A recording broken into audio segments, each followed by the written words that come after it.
Bienvenue à In Studio. C'est une joie encore d'être avec vous et encore là, nous sommes en train de parler sur la promotion et précisément sur les conditions de la promotion. Nous avons vu pas mal de choses. C'est la volonté de Dieu de nous promouvoir. C'est Dieu qui promeut et il ne promeut pas comme le monde le fait. Et dernièrement, nous sommes venus à parler du cœur. Nous avons parlé du fait que la promotion est quelque chose de notre cœur. C'est notre cœur qui fait les choses, qui ouvre la porte. Nous avons parlé du cœur de serviteur, de pouvoir servir, de pouvoir faire comme Jésus-Christ qui est descendu sur la terre et qui s'est mis sous la forme d'un homme pour être un serviteur. Nous avons parlé de l'humilité, l'importance de l'humilité. Dieu résiste aux orgueilleux, mais il fait grâce aux humbles. Et nous avons aussi dernièrement parlé du fait d'appliquer cela, de travailler avec diligence, d'une manière laborieuse. Le Seigneur aime le travailleur. D'ailleurs, vous allez rarement trouver, si pas du tout, dans la Bible, le Seigneur qui appelle quelqu'un qui n'a jamais travaillé ou qui ne travaille pas. Le Seigneur appelle toujours quelqu'un qui est déjà en train de faire quelque chose. Et il nous encourage à être laborieux dans tout ce que nous entreprenons. Il bénit l'œuvre de nos mains et il bénira l'œuvre de vos mains. Ne soyez pas comme le paresseux qui est assis, peut-être devant sa télévision, et il mange ses petites chips toute la journée, il boit toute la journée, il réfléchit, il pense, il dort, il sommeille toute la journée, et qui n'aboutit à rien. La Bible dit d'ailleurs, regarde la fourmi et apprends d'elle. Et nous pouvons apprendre beaucoup de choses sur les fourmis. Aujourd'hui, nous allons aller encore un petit peu plus loin dans les dispositions de notre cœur et nous allons parler de la loyauté. Nous avons dit que loyauté et fidélité sont deux mots différents et deux conceptions différentes. Je pense qu'ils sont beaucoup plus différents aujourd'hui qu'ils ne l'étaient dans le passé. Un jour, une personne me dit « Mais pasteur Donato, vous parlez souvent de loyauté, mais dans la parole de Dieu, on parle plus de fidélité. » Pourquoi?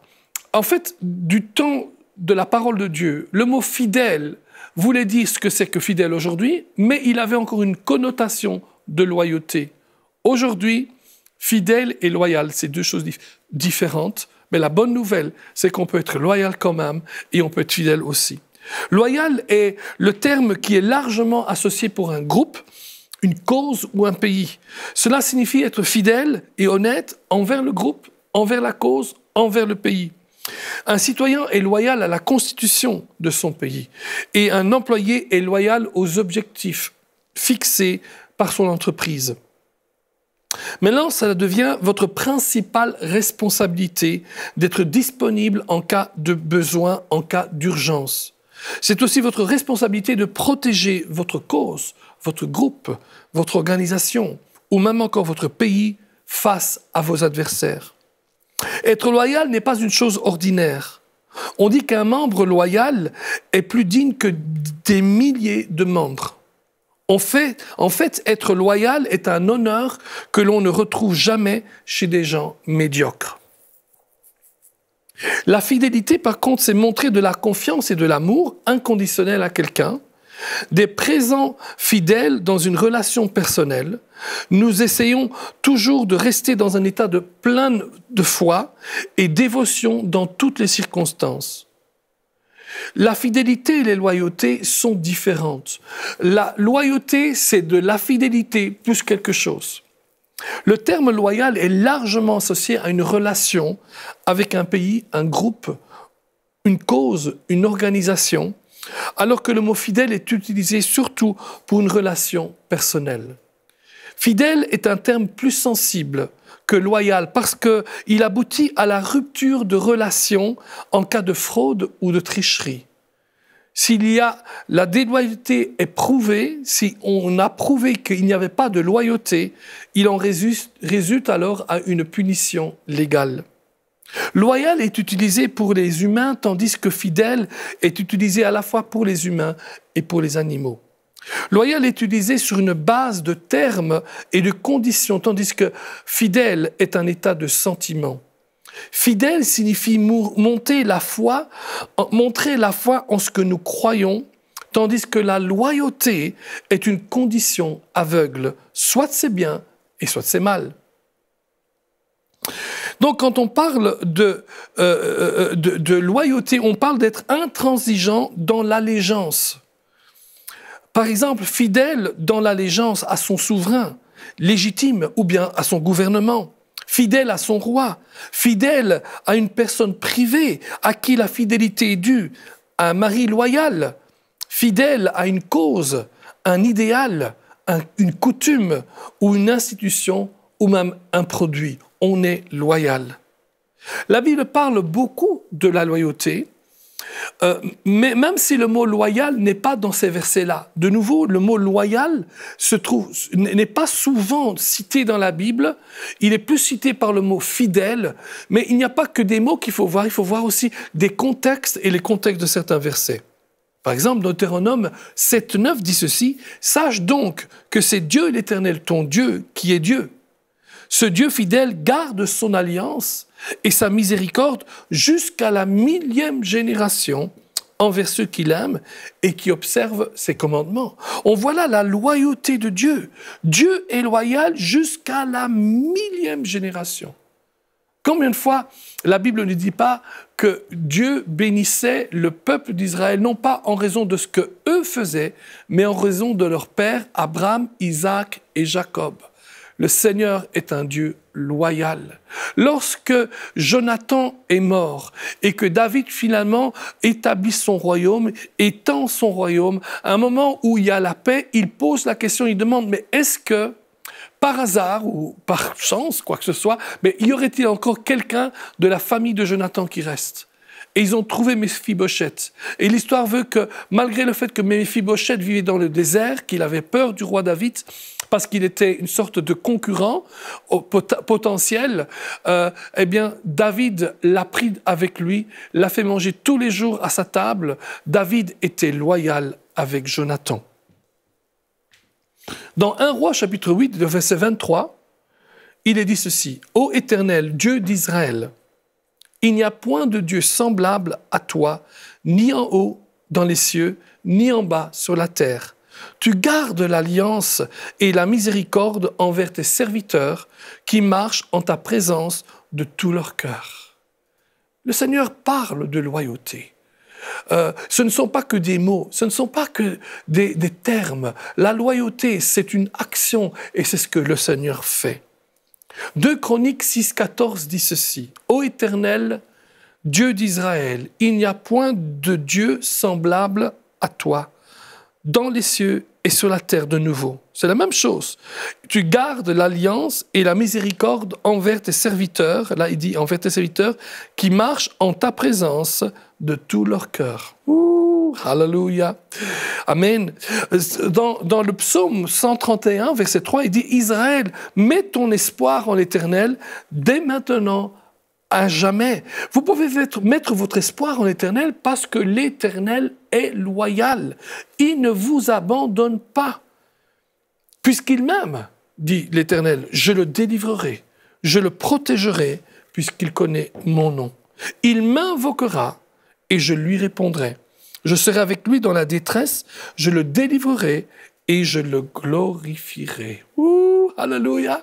Et regardez, il continue. Je le rassasierai de longs jours et je lui ferai voir tout mon salut. Amen.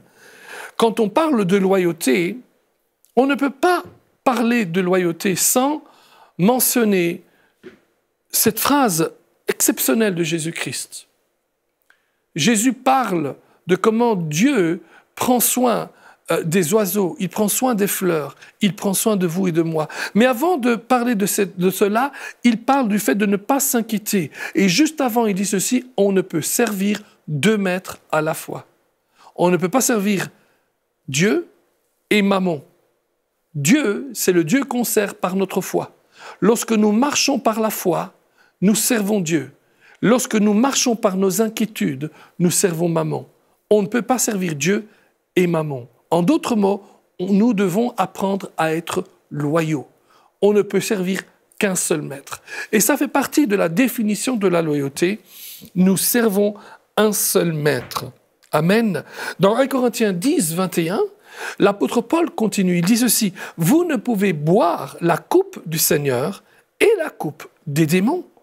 Vous ne pouvez participer à la table du Seigneur et à la table des démons.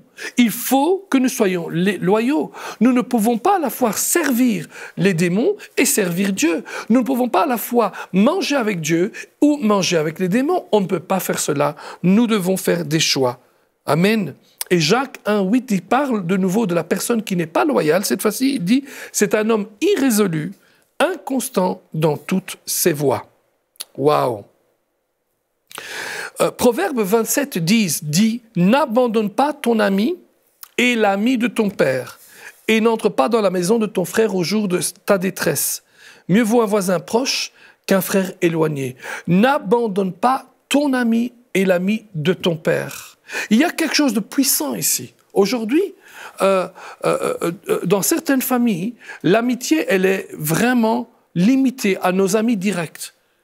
Mais vous pouvez aussi être ami avec les amis de vos parents. Vous pouvez être ami avec les cousins de vos parents. Vous pouvez être ami avec des relations que vous avez rencontrées à gauche et à droite. Une chose est certaine, c'est que si quelqu'un a été béni par votre papa et que votre papa était loyal avec lui, eh bien, restez loyal aussi avec lui. La loyauté, c'est l'ouverture de la promotion. Il y a un personnage dans la Bible que j'apprécie énormément, que vous connaissez probablement bien. Et avant de découvrir les caractéristiques de ce personnage, faisons un petit peu un résumé, un petit peu de la lignée de sa vie. En tout cas, d'un chapitre dans la parole, dans son livre qui s'appelle le livre de Ruth.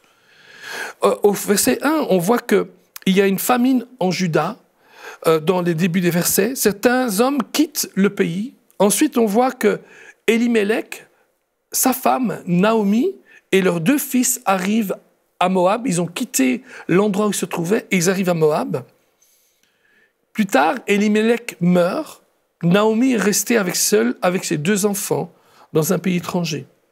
Ensuite, après 10 ans, ses enfants meurent. Naomi est restée seule avec ses 2 belles-filles. Maintenant, l'histoire continue. Ils sont sur le chemin de Moab à Bethléem.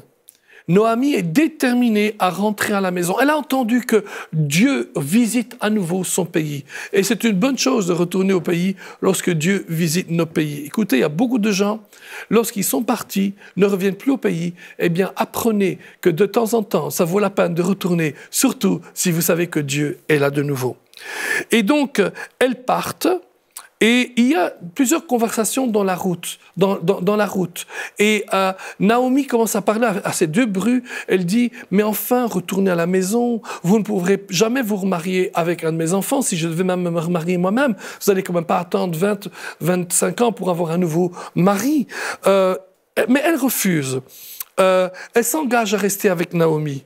Puis Naomi fait une 2e tentative pour les récupérer en disant « Écoutez, il n'y a aucun espoir, vous devez retourner ». Finalement, Orpa retourne en arrière, mais Ruth s'accroche à Naomi. « Ruth, rien que la mort ne nous séparera de toi », dit-elle à sa belle-mère. Waouh! Quand on voit un petit peu le résumé de cette histoire-là, quel serait le mot juste pour déterminer qui est Naomi? Comment pouvons-nous décrire le caractère, de Ruth? Certains vont dire que Ruth était fidèle. Et certainement, c'était une femme fidèle. Mais il y avait quelque chose de plus fort que pour elle. Si on pouvait décrire Ruth, aujourd'hui, on devrait la décrire comme une personne loyale. Amen. Ruth répondit ceci, « Ne me le presse pas de te laisser, de te retourner loin de toi, où tu iras, j'irai. Où tu demeureras, je demeurerai. Ton peuple sera mon peuple. Ton Dieu sera mon Dieu. Où tu mourras, je mourrai et je serai enterré. Amen. Et que l'Éternel me traite dans toute sa rigueur si autre chose que la mort vient à me séparer de toi. Waouh! Voyez-vous, Ruth était fidèle, mais pas uniquement fidèle. Elle était fidèle, mais elle était loyale. Orpa était fidèle. Même lorsqu'elle quitte sa belle-mère, elle va la quitter en larmes. Elle aime sa belle-mère. Elle est fidèle à sa belle-mère. Mais elle se rend compte qu'il y a quelque chose encore plus fort qui l'attire ailleurs. Elle était fidèle, mais n'avait pas la même loyauté que Ruth. Ruth était une femme loyale. Un de mes amis était missionnaire au Libéria. Et ensuite, il y eut la grande guerre au Libéria. Et donc, il devait faire autre chose. Et il s'est mis dans la prière. Et le Seigneur lui a dit qu'il faut qu'il quitte le Libéria et qu'il continue son ministère au Sierra Leone. Et il pose la question à l'un de ses assistants qui était avec lui, qui était missionnaire comme lui au Libéria, qui était envoyé par une mission aux États-Unis. Et il lui dit, voilà, le Seigneur m'a dit d'aller au Libéria, que vas-tu faire? Et son assistant lui a dit, le Seigneur m'a dit d'aller travailler avec toi. Si tu vas au Libéria, au Sierra Leone, eh bien, je quitte le Libéria comme toi et je vais au Sierra Leone. Il n'y a aucune raison que je ne te suis pas. Il a fait exactement, à ce moment-là, ce que Ruth avait fait avec Naomi. Là où tu iras, j'irai. Alléluia. Là où tu iras, j'irai. Là où ton peuple sera mon peuple, ton Dieu sera mon Dieu. Amen. Il y a de nombreux siècles, pendant la guerre des croisades, et nous ne sommes pas ici en train de justifier ou de ne pas justifier la guerre des croisades, ce n'est pas l'objet du tout de cette leçon, mais dans l'histoire, il y avait cette histoire où ce roi français vient en ambassade chez son ennemi. C'était un grand sultan, et son ennemi vient, ils sont beaucoup moins nombreux que les Français pendant les croisades. Et le roi français vient lui dire, faites attention, vous ne pouvez pas vous mesurer contre nous, nous sommes beaucoup plus nombreux que vous. Et le sultan le regarde et il appelle un garde. Et le garde arrive et il dit à son gardien, prends ton couteau et poignarde-toi dans le cœur. Le gardien prend son couteau et se poignarde dans le cœur et il meurt. Ensuite, il appelle un autre gardien. Le gardien dit, prends ton couteau et poignarde-toi dans le cœur. Il prend son couteau et il se poignarde dans le cœur et il meurt. Et puis il se retourne vers le roi et dit, Majesté, vous ne pouvez pas gagner. J'en ai 3000 comme cela. En d'autres mots, il était en train de dire, ce sont des hommes loyaux et ils sont tellement loyaux qu'ils sont prêts à mourir pour moi et pour ma cause. Le Seigneur désire que nous soyons des êtres loyaux. Ah, ça ne veut pas dire qu'on doit mourir maintenant.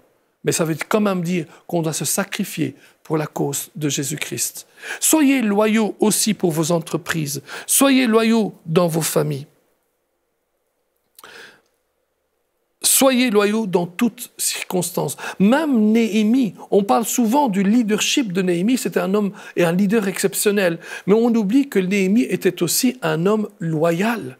Si vous vous rappelez, il était chanson, il devait goûter les repas du roi. En d'autres mots, il était prêt à mourir pour le roi au cas où le repas fût empoisonné. Néhémie était un homme loyal. Orpa, la deuxième belle-fille de Naomi, était fidèle, mais elle n'était pas aussi loyale. Ruth est restée loyale à sa belle-mère. Elle s'accrocha à elle et elle continua le chemin avec elle. La loyauté, c'est bien plus que la fidélité. C'est de la fidélité plus autre chose. Amen.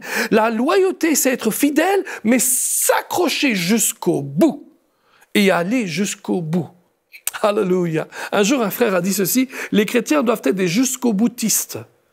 Il ne voulait pas dire des jusqu'au-bouddhistes, hein, mais au bouddhistes. Amen. Ça veut dire qu'on va jusqu'au bout. On doit aller jusqu'au bout et on va aller jusqu'au bout. Vous connaissez peut-être aussi l'histoire des oies. Avez-vous déjà appris cela? Les oies volent en V. Elles volent en V parce que ça fait une dynamique qui permet de voler et d'avoir une sorte d'énergie qui leur permet de faire moins de travail en même temps, de moins gaspiller leur force. Mais quand une oie est blessée pendant qu'elle vole ou qu'elle est malade, eh bien, elle va en bas, elle retourne sur le sol, mais il y a toujours une ou deux ou trois autres oies qui l'accompagnent. Elles sont loyales à cette oie-là et elles l'accompagnent jusqu'au bout, soit jusqu'au moment de la guérison, soit au moment où elle va mourir. Et ensuite, elles repartent. Qu'est-ce que la Bible dit sur la loyauté ou sur le fait d'être loyal. La loyauté est inébranlable dans le bien et dans le mal. La loyauté est ce que vous faites, pas ce que vous dites. La loyauté est dans ton cœur. Elle est disposée et non pas réticente. La loyauté peut être même exigeante. Nul ne peut servir le maître et un autre maître. On ne peut pas servir deux maîtres à la fois. La loyauté peut mener au sacrifice. La loyauté se découvre, écoutez cela, c'est très important, mais la loyauté se découvre chez une personne seulement quand il y a des conflits. Remarquez bien cela. La différence fondamentale, si une personne est fidèle ou loyale, vous ne pourrez la découvrir ou le découvrir que lorsqu'il y a un conflit. Ça peut être une maladie, ça peut être un conflit de décisions à prendre, ça peut être une attaque de l'ennemi, mais lors du conflit, vous saurez ceux qui sont avec vous et ceux qui ne sont pas avec vous. Ils sont fidèles, mais ils ne sont pas toujours loyaux. Seuls ceux qui sont loyaux iront avec vous jusqu'au bout. Amen. Ruth le dit ceci. Amen. Hein, ne me presse pas de te laisser. Voyez-vous, c'est facile d'être fidèle quand tout va bien. Mais c'est quand la chose va mal que vous pouvez voir que la loyauté de votre ami n'était pas que de la fidélité, c'était en fait de la vraie loyauté. Ne me presse pas de te laisser, de retourner loin de toi. Où tu iras, j'irai. Où tu demeureras, je demeurerai. Ton peuple sera mon peuple et ton Dieu sera mon Dieu. Où tu mourras, je mourrai et j'y serai enterré. Ouh, alléluia! Soyez loyaux. Il y a la loyauté pour le pays. Je me souviens très bien de cette histoire. Hitler avait fait emprisonner un pasteur qui s'appelait Martin Niemöller. Pendant 8 ans, il était emprisonné. Il a passé quelque temps dans les prisons et dans les camps de concentration. Et c'était un homme influent. Alors Hitler s'est rendu compte que s'il arrivait à gagner cet homme, ce pasteur à sa cause, alors il pouvait être persuadé de rejoindre beaucoup d'autres à sa cause. Donc il envoie un ami de Martin Niemöller. Et son ami le voit et il lui dit « Martin, Martin, mais qu'est-ce que tu fais ici ?» Et Martin Niemöller répond « Oh mon ami, mais pourquoi toi tu n'es pas ici ?» En d'autres mots, il était en train de lui dire « La raison pour laquelle je suis en prison, c'est parce que je suis loyal à ma nation. Je crois dans ma nation. J'ai donné allégeance à ma nation et je reste avec ma nation. » Comment peut-on lier la loyauté avec la promotion ? Imaginez-vous que vous travaillez dans une société informatique. Votre patron voit très bien votre fidélité, mais il n'est pas encore pu tester votre loyauté. Il apprend un jour que quelqu'un est venu vous voir. Il a demandé une interview personnelle avec vous dans un café. Et vous avez pris le café ensemble, et cet homme-là était un concurrent de cette société dans laquelle vous travaillez. Et votre patron apprend que malgré le fait qu'on vous avait proposé un salaire plus élevé, peut-être même avec moins d'heures, vous avez refusé. Pourquoi ? Parce que vous étiez loyaux dans votre société. Croyez-moi, tôt ou tard, une place s'ouvrira et votre propre patron vous prendra et vous donnera la promotion. Amen. La loyauté est importante. Observez des facteurs de promotion dans la loyauté. Son maître lui dit, Matthieu 25, 21, « C'est bon, fidèle et bon serviteur. Tu as été fidèle en peu de choses. Je te confierai beaucoup. Entre dans la joie de ton maître. » Voyez-vous, lorsqu'on est loyal devant notre maître et pour notre maître, eh bien, tôt ou tard, il apporte la promotion. Le maître était parti loin. L'homme aurait pu faire ce qu'il voulait, mais il n'a pas fait ce qu'il voulait. Il a fait ce que son maître lui a demandé de faire. Il a été loyal jour après jour. Quand vous êtes au travail, apprenez à être loyal jour après jour. Même quand votre patron ne vous voit pas ou que votre supérieur ne vous voit pas, apprenez à être loyal. Un jour ou l'autre, votre loyauté sera récompensée. La loyauté ouvre la porte à la promotion. Celui qui est fidèle dans les moindres choses l'est aussi dans les grandes. Et celui qui est injuste dans les moindres choses l'est aussi dans les grandes.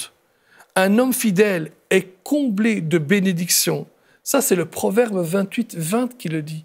Un homme fidèle est comblé de bénédictions.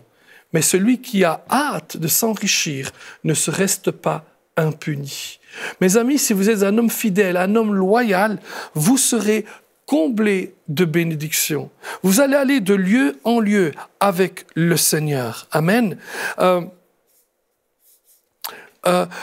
Celui qui répand la calomnie dévoile les secrets, mais celui qui a l'esprit fidèle les garde. Un homme loyal, c'est quelqu'un qui va garder pour lui même des secrets qu'il a entendus. Lorsque j'étais à Bruxelles, nous avions un pasteur qui était dans la ville et il était connu dans tout le monde entier pour être un homme qui gardait pour lui ce qu'il entendait. Tout le monde savait que si un jour il devait venir se confier à lui, ça rentrait dans son oreille, mais ça ne sortait jamais de sa bouche. Il écoutait, il recevait, mais il ne faisait pas du tort. Il n'allait pas calomnier autour de lui, il n'allait pas reporter ce qu'il avait entendu. Pourquoi? Parce qu'il était loyal. Et il était loyal à son appel, il était loyal à son ministère pastoral, mais il était aussi loyal envers les gens vers qui il venait. Amen. Soyez comme cela. Marchez dans la loyauté. Soyez des hommes fidèles qui ne mentent pas. Amen. Comme la fraîcheur de la neige au temps de la moisson, ainsi est un messager fidèle. Pour celui qui l'envoie, il restaure l'âme de son maître. Pouvez-vous imaginer, vous restaurez l'âme de votre maître. Quand on vous envoie avec un message, soyez loyal. Et comme cet homme-ci, communiquez à la personne juste ce message, comme il vous l'a communiqué, vous serez la joie de votre maître. Et tôt ou tard, la promotion arrivera. La promotion, c'est une affaire du cœur. Il faut purifier nos cœurs. Il faut changer nos cœurs. Il faut faire en sorte que nos cœurs soient selon Dieu et selon la parole de Dieu. David était un homme qui avait le cœur selon Dieu et vous aussi, vous pouvez avoir le cœur selon Dieu. Bientôt, nous allons vers notre dernière session sur la promotion, les conditions de la promotion. Nous allons voir combien l'intégrité est importante. Vous êtes intègres, marchez dans l'intégrité, marchez comme des hommes droits, marchez dans une droiture qui vient de vous. Que les gens autour de vous disent « Waouh, cet homme-là, c'est un homme droit, c'est un homme qui marche dans l'intégrité. » L'intégrité ouvre la porte pour la promotion. Et si votre cœur est bien disposé dans le travail ardu, dans l'humilité, dans le fait d'appliquer avec diligence ce que vous faites, avec un cœur de serviteur, et aussi dans l'intégrité, Dieu ouvrira les portes de la promotion pour vous. À bientôt. Cette émission a pu être réalisée grâce au précieux soutien des partenaires d'Enseignement Canal International. Retrouvez tous nos programmes sur emcitv.com.